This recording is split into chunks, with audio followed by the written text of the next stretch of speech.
എന്റെ കണ്ണ് നിറച്ച സംഭവമാണ്. ഒരു പാകിസ്ഥാനി ഡോക്ടറുണ്ട്, ഇഷാൻ അഹമ്മദ് എന്ന് പറഞ്ഞു. പുള്ളിക്കാരൻ ലോകത്തെ പ്രഗത്ഭരായ ഡോക്ടർമാരുടെ കോൺഫറൻസിൽ പങ്കെടുക്കാൻ വേണ്ടി ഫ്ലൈറ്റിൽ യാത്രയാണ്. കാലാവസ്ഥയുടെ കുറെ പ്രശ്നങ്ങൾ കാരണം ഫ്ലൈറ്റ് എവിടെയോ ഒരു സ്ഥലത്ത് ലാൻഡ് ചെയ്യണം. അപ്പൊ പുള്ളി വിമാനത്തിന്റെ അധികൃതരോട് സംസാരിച്ചു, എനിക്ക് ഇന്ന കോൺഫറൻസിൽ പോകാനാണ്. അങ്ങനെ ഒരു ടാക്സി ഏർപ്പാടാക്കി പുള്ളി പോവുകയാണ്. പക്ഷെ ടാക്സി നിന്ന് പോകേണ്ട ഒരവസ്ഥ വന്നു. കാലാവസ്ഥ വളരെ രൂക്ഷമായി. മൊബൈലിലാണ് ആരെയും വിളിക്കാനായിട്ട് റേഞ്ചും ഇല്ല.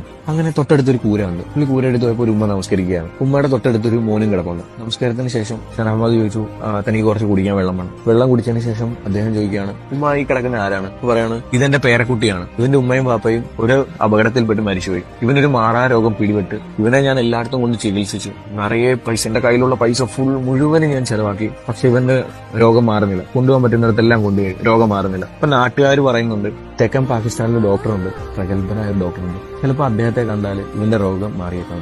പക്ഷെ അദ്ദേഹത്തിനെ കാണാനായിട്ട് എന്റെ കയ്യിൽ പൈസ ഇല്ല. അദ്ദേഹത്തിനെ കാണാൻ വേണ്ടി നീ കുറെ നാൾ കാത്തിരിക്കേണ്ടി വരും. പക്ഷെ ഞാൻ അള്ളാഹുവിനോട് ദുആ ചെയ്യുന്നുണ്ട്, എന്തെങ്കിലും വഴിയുണ്ടെങ്കിൽ എനിക്ക് അദ്ദേഹത്തെ കാണണമെന്ന്. അയാളപ്പോ ചോദിക്കുകയാണ്, എന്താ ഉമ്മ ആ ഡോക്ടറിന്റെ പേര്? അപ്പൊ ഉമ്മ പറയണം, ഇഷാൻ അഹമ്മദ്.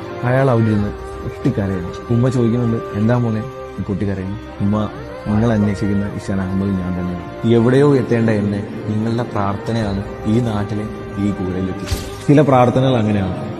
നമ്മൾ ആത്മാർത്ഥമായിട്ട് പ്രാർത്ഥിച്ചാൽ നമ്മൾ ആരാധിക്കുന്ന ദൈവം നമ്മൾ ആഗ്രഹിച്ചതിലും അപ്പുറം നമ്മുടെ കൺമുന്നിൽ എത്തിച്ചേരും. Download ShareChat.